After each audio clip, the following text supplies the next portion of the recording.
Hello, everyone, and welcome back to Speak English Fluently. My name is Maya. And I'm Ben. Thanks for listening today. If you enjoy learning practical English that you can use in real life, make sure you subscribe to the channel so you never miss an episode.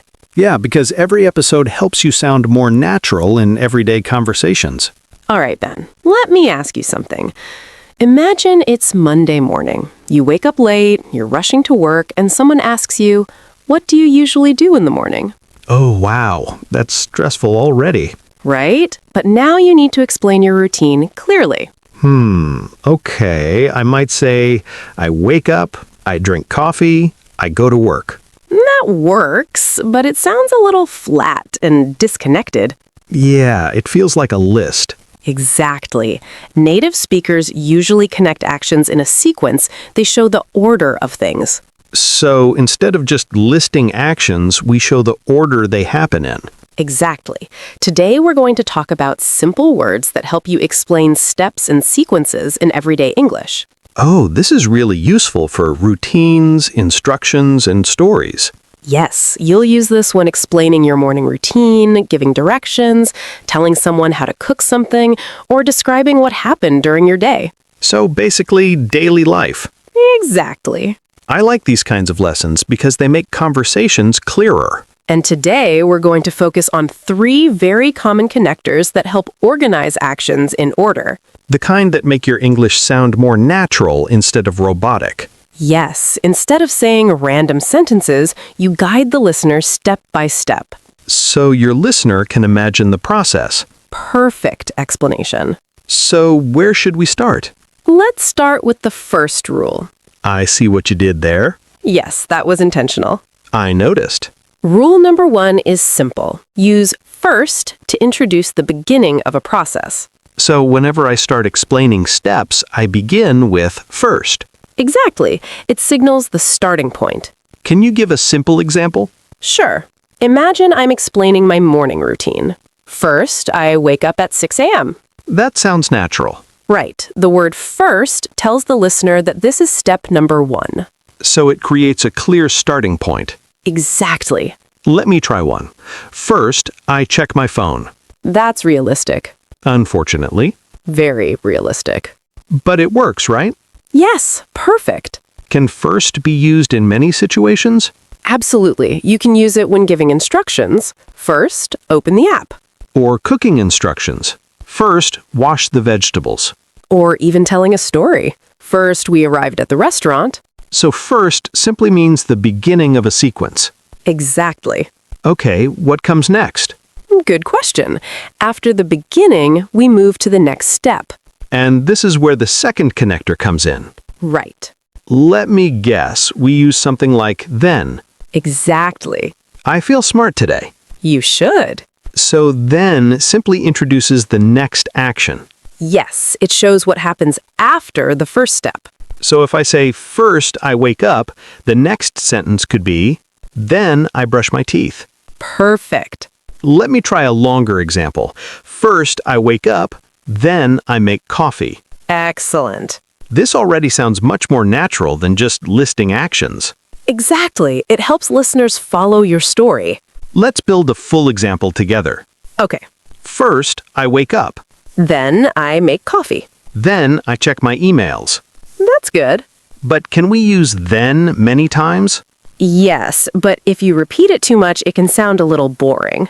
Ah, so native speakers mix it with other connectors. Exactly. That's where the next phrase comes in, right? Yes. I'm starting to see the pattern. The third connector helps move the sequence forward again, but adds variety. So instead of repeating then again and again. Exactly. So what would that look like? Let's continue the morning routine example. First, I wake up. Then I make coffee. After that, I take a shower. Oh, that sounds very natural. Yes, and it avoids repetition. Let me try the full sequence. First, I wake up. Then I make coffee. After that, I get dressed. Perfect. It flows nicely. Exactly. So basically, we're guiding the listener through time. Yes, that's the key idea. Step by step. Let's practice a little more. Okay. Imagine you're explaining how to make toast. Simple enough. Start with step 1. First, I take bread. Good. But let's make it a little smoother. Okay. First, I take a slice of bread. Perfect. What's next? Then I put it in the toaster. Good. And the next step? After that, I add butter. Excellent. That actually sounded pretty natural. Yes, and this structure works everywhere. Work routines, recipes, instructions, even storytelling. Exactly. Now I think it would help learners if we give them ready-to-use phrases. Great idea. These are the kinds of phrases people hear every day. Let's start. First, let me explain. Then we can start. After that, we'll continue. First, open the door. Then press the button. After that, wait a moment. First, finish your homework. Then you can watch TV. After that, go to bed. That sounds like a parent talking. Very accurate. Let's add a few more everyday phrases. First, we met at a coffee shop. Then we went for a walk. After that, we watched a movie. That sounds like a date. Possibly. All right, now I think it's time to test listeners. Yes, let's do a quick mini quiz. Okay, listeners, here's the first one. I say, blank, I wake up, then I drink coffee. What word should come in the blank? Think for a moment. The correct answer is first. Nice. Here's another one. First, I finish work. Blank, I go to the gym. What fits there? The answer is then. Good. One more. First, we ate dinner. Then, we talked for an hour. Blank, we watched a movie. Think about the sequence. The answer is after that. See, once you understand the pattern, it becomes easy. Exactly. These small connectors make your English much clearer and more natural. And they help you organize your thoughts while speaking. Before we finish this part, let's quickly review what we learned. Step 1 uses first to begin a sequence. Step 2 uses then to introduce the next action. Step 3 uses after that to continue the sequence smoothly, And together, they create a clear flow in conversation. instead of sounding like a list. Exactly. In the next part, we'll practice this even more with longer examples and common mistakes learners make. Yes, and Ben will probably make a few mistakes too. Hey, that's how learning works. Exactly. All right, everyone, get ready to practice more with us. All right, let's continue practicing how to organize actions clearly when we speak. I feel like this is one of those small things that makes a huge difference in English. It really does. Many learners know vocabulary, but their sentences feel disconnected. Like we mentioned earlier, just listing actions. Exactly. For example, someone might say, I wake up, I brush my teeth, I eat breakfast. It's understandable, but it sounds robotic. Right. Native speakers almost always connect actions in a sequence. So instead, they might say something like, first I wake up, then I brush my teeth, and after that I eat breakfast. Perfect example. It immediately sounds smoother. And clearer for the listener. Okay, Maya, I want to test myself again. Go for it. I'll describe my morning routine. Let's hear it. First, I wake up at 7 a.m. Good start. Then I check my messages. Very modern routine. After that, I make coffee. Perfect. Then I eat breakfast. Good flow, but here's a small improvement. Uh-oh. You used then twice, very close together. Ah, I see. It's not wrong, but we can vary it a little to sound more natural. So instead of repeating then, I could use another connector? Exactly. Let me try again. First, I wake up at 7 a.m. Then I check my messages. After that, I make coffee. And later, I eat breakfast. Much smoother. That sounds more natural. Yes, and this is an important tip. What's the tip? Think of these connectors as tools to guide your listener through time. Like stepping stones in a story. Exactly. Okay, let's try another situation. Good idea. Imagine I'm explaining how to get to my office. Perfect real-life situation. First, leave the subway station. Good. Then walk 2 blocks. Nice. After that, turn left at the coffee shop. Excellent. That's exactly how people give directions. It feels very clear. Yes, because the listener can picture each step. I think learners sometimes forget that speaking is like guiding someone through time. That's a great way to think about it. Let's try another practice situation. Okay, Cooking instructions. perfect.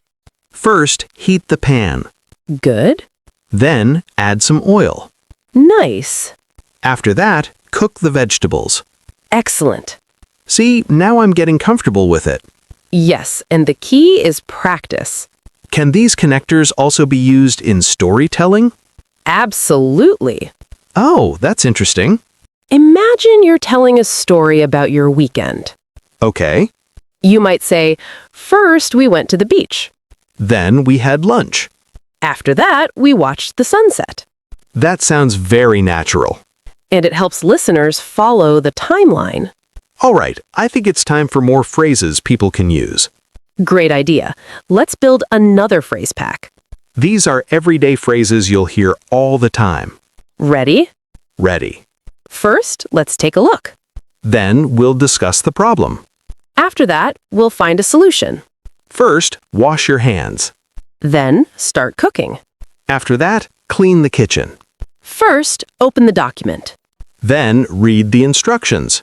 After that, complete the form. These are very practical. Exactly. These phrases appear in work, school, and daily life. Let's add a few conversational ones. Good idea. First, we grabbed some coffee. Then, we walked around the park. After that, we went shopping. That sounds like a nice afternoon. Very relaxing. Now, let's talk about a common mistake learners make. I'm curious.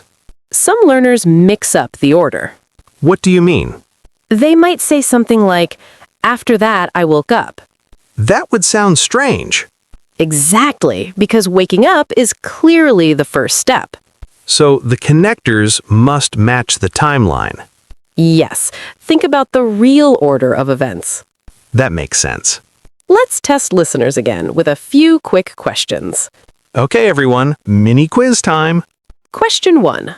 Blank, I open my laptop. Then I start working. What word belongs there? Take a moment to think. The answer is first. Nice. Question 2. First, we ordered food. Blank, we waited for the waiter. What fits here? The answer is then. Exactly. Question 3. First, we finished dinner. Then, we talked for a while. Blank, we went home. Think about the sequence. The answer is after that. If you got all 3 correct, great job. And if not, don't worry. This becomes natural with practice. Before we finish this part, let's do one longer example. Good idea. I'll describe my evening routine. Let's hear it. First, I get home from work. Okay. Then I change into comfortable clothes. Very relatable. After that, I cook dinner. Good. Then I watch some TV. Nice. After that, I read a book before bed. That's a very peaceful evening. It also shows how useful these connectors are. Exactly. They help your listener imagine the whole routine, And they make your speech organized. which makes you sound more confident in English. In the next part, we'll do some fun real-life practice conversations. And will help listeners use these connectors naturally in everyday speech. Plus, we'll review everything we learned today.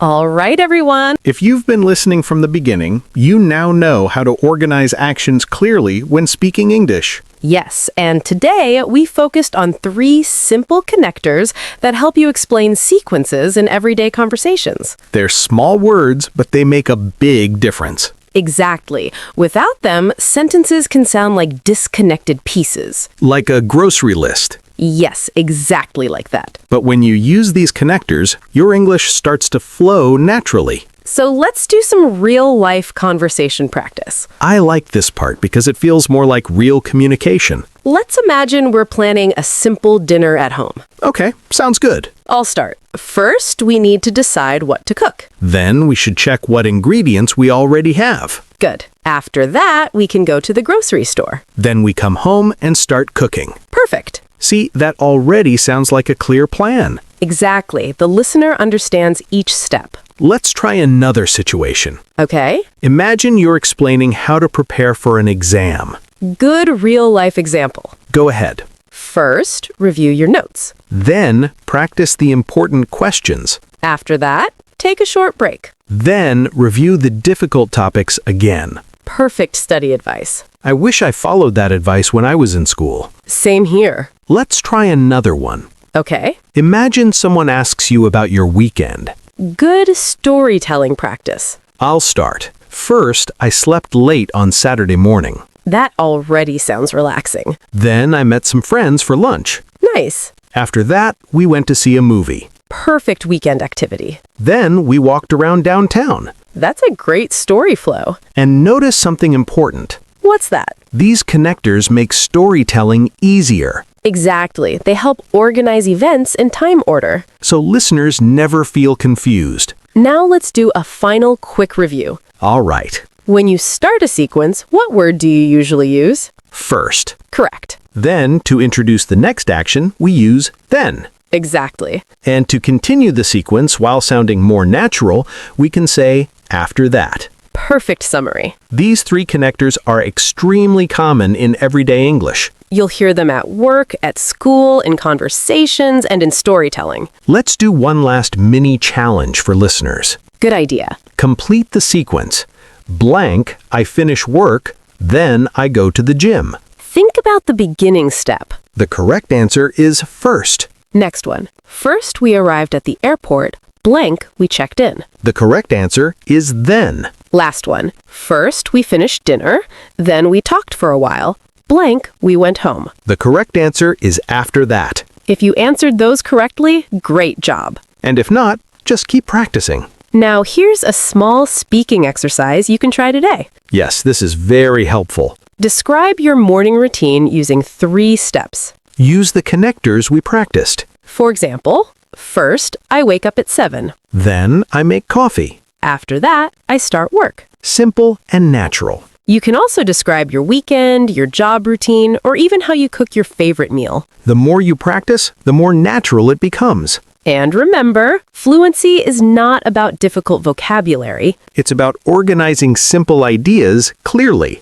Exactly. All right, before we finish, we have a quick question for you. Yes, we'd love to hear from you. Tell us your 3-step daily routine. Start with first, then continue with then, and finish with after that. Write it in the comments or practice saying it out loud. And if today's episode helped you understand everyday English a little bit better, Don't forget to subscribe to Speak English Fluently so you don't miss future lessons. we release new episodes to help you build confidence in real conversations. Thanks for spending time learning with us today. And remember, Small improvements every day lead to big progress in English. we'll see you in the next episode. Bye, everyone.